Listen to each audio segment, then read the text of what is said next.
আউযুবিল্লাহি মিনাশ শাইতানির রাজিম বিসমিল্লাহির রহমানির রহিম। যারা ভিডিওটা দেখছেন এবং সর্বশেষ পর্যন্ত দেখবেন, স্পেশালি আমার ডেস্টিনির সকল বিনিয়োগকারী সকলের প্রতি আমার আন্তরিক সালাম। আসসালামু আলাইকুম রহমতুল্লাহি ওয়া বারাকাতুহু।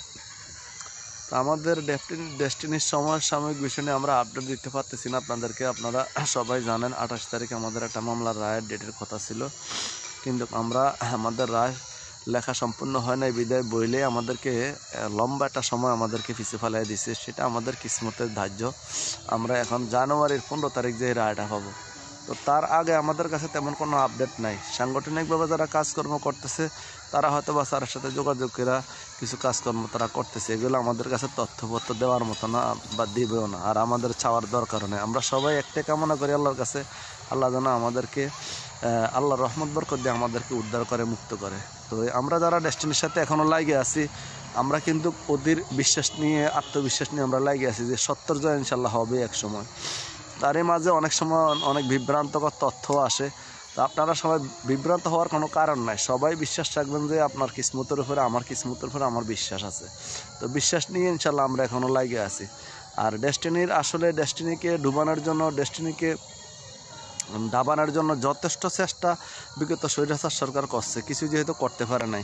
আর সামান্য সময় কিছু লোক বিভ্রান্ত করতেছে, তারাও কিছু করতে পারবে না। সেটার জন্য আমাদের এত টেনশনও করার দরকার নাই। কারণ আপনারা অনেক সময় অনেকেই বলেন ভাই কি করছেন, ভাই কিছু করছেন কি না। তো এটা একটা সত্য কথা, কিন্তু সবচেয়ে বড় কথা হলো আপনারা সবাই জানেন আমাদের গুরু জনাব রফিকুল আমিন উনি কিন্তু আসলে সাধারণ মাফের মানুষ না, সাধারণ লোক না।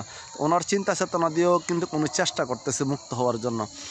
আমি বাইরে আছি, আমি চলমান নিয়ে যে চেষ্টা করলাম কি করলাম না সেটা বড় কথা না, যারা আছে তারা চেষ্টা করলো কি করলো সেটা বড় কথা না।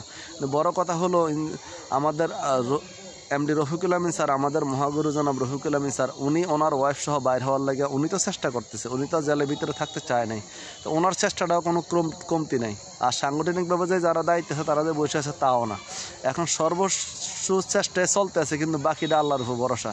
এখন 15 জানুয়ারি আমাদের কি রায় আসে সেটার অপেক্ষা আমরা আছি ইনশাল্লাহ। আশা করি রায় যেটাই আসুক, আমাদের আইনজীবী মহোদয় আমাদেরকে যেভাবে বুঝাইছে, জনাব সমাজী স্যার আমাদেরকে যেভাবে বুঝাইছে, রায় যেটাই আসুক আমরা কিন্তু স্যারকে পাইতে পারি ইনশাল্লাহ। আর স্যারকে যে আমরা পাবো এটাতে কোনো সন্দেহ নেই, কারণ ওনার 12 বছর জেল খাটা হয়ে গেছে।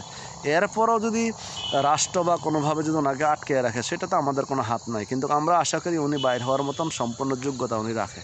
আপনাদেরকে আর একটা তথ্য দেই, আপনারা অনেকে জানেন আমাদের ডেস্টিনির ডিন ভেরিফাই নামে একটা গোষ্ঠী বা একটা মহল কাজ করতেছে। এখন অনেকে ওখানে সম্পৃক্ত আছে, অনেকে বিশেষ করে অল্প কিছু লোক ওখানে সমন্বয় করছে, আর বাকি সবাই কিন্তু রফিকুল আমিনের লোক, রফিকুল আমিনের জন্য অপেক্ষা আছে।